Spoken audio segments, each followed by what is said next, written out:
G7 agrees to raise $50 billion for Ukraine from frozen Russian assets.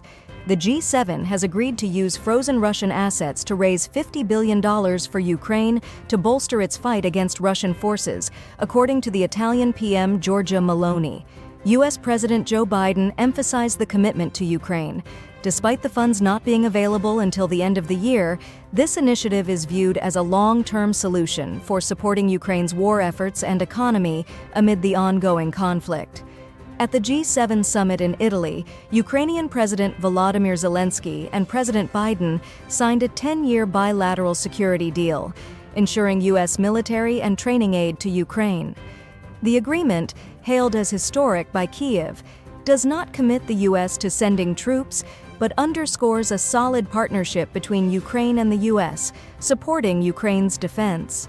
The G7 and the EU had frozen $325 billion of Russian assets following the 2022 invasion of Ukraine.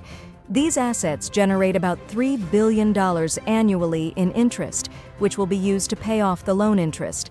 President Biden, speaking in Italy, stated the $50 billion loan would support Ukraine and demonstrate to President Putin that the U.S. and its allies are steadfast in their support. Zelenskyy expressed gratitude to the U.S. and other allies for their continuous support. He highlighted the new security deal as the strongest agreement since Ukraine's independence in 1991. Other G7 leaders, including UK Prime Minister Rishi Sunak, praised the $50 billion loan deal. Sunak described it as a game-changing commitment to Ukraine's defense.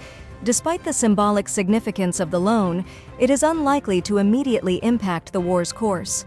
Ukraine continues to urgently request more weapons, including air defense systems and F-16 fighter jets.